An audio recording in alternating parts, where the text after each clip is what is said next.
السلام علیکم دوستو، آج میں ان بھائیوں کے لیے ایک چیز پر مشتمل فارمولہ پیش کر رہا ہوں جن کو زکوٰۃ حص کا مرض لاحق ہو چکا ہے، یعنی جسم میں حس بڑھ جاتی ہے، مزاج میں حدت اور تیزی پیدا ہو جاتی ہے، سیکس کے خیال آتے ہی مادہ منویہ نکل جاتا ہے،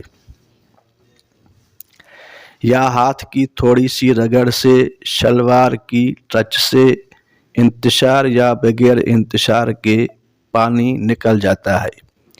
ابتدا میں دوستو یہ مرض مشت زنی کی کثرت سے پیدا ہوتا ہے اور اس کی وجہ سے اعضائے منی میں تیزی آ جاتی ہے اور بھی بہت سی خرابیاں پیدا ہو جاتی ہیں، مثلاً اعصاب میں جوش پیدا ہو جاتا ہے جس کی وجہ سے نیند بھی اڑ جاتی ہے۔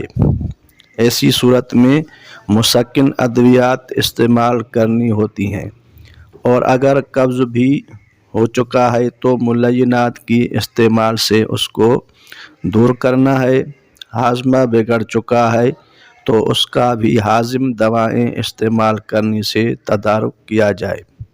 بہرحال زکوٰۃ حص کے لیے میں نے ایک چیز چن لی ہے جو اس حالت میں بہت مفید ہے، تیزی، حدت اور سرعت کو ختم کرتی ہے، بہت مسکن ہے دوستو۔ وہ چیز ہے ایک پودا کی جڑیں جس کا نام ہے اسرول یا چاند بوٹی یا چھوٹی چندن۔ ان ناموں سے پنساریوں کے دکانوں سے مل جاتی ہے۔ مزاجن یہ بوٹی سرد خشک ہے، گرم مزاجوں میں بہت کارآمد ہے، مسکن ہے یعنی طبیعت اور مزاج میں سکون پیدا کرتی ہے، منوم یعنی نیند بھی لاتی ہے۔ اپنی خواص و افعال میں یہ پوٹاشیم برومائڈ کے مشابہ بلکہ اس سے زیادہ بہتر ہے۔ پرانی کھانسی اور دمہ کے لیے بھی بہت مفید ہے۔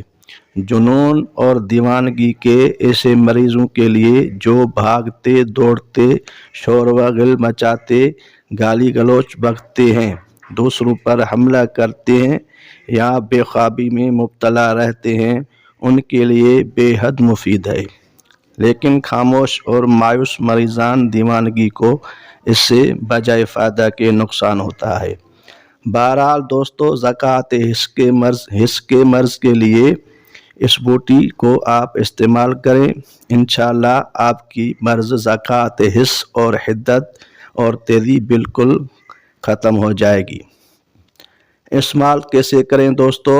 یہ جڑیں، یہ بوٹی پنساریوں کے دکانوں سے خرید کر کوٹ پیس کر 500 ملی گرام کیپسول میں بھر کر ایک کیپسول صبح اور ایک کیپسول شام کو پانی کے ساتھ استعمال کریں۔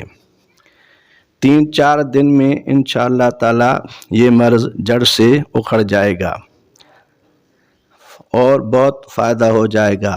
اس کے استعمال سے احتلام بھی رک جائے گا، جریان کا مرض بھی ختم ہو جائے گا۔ والسلام۔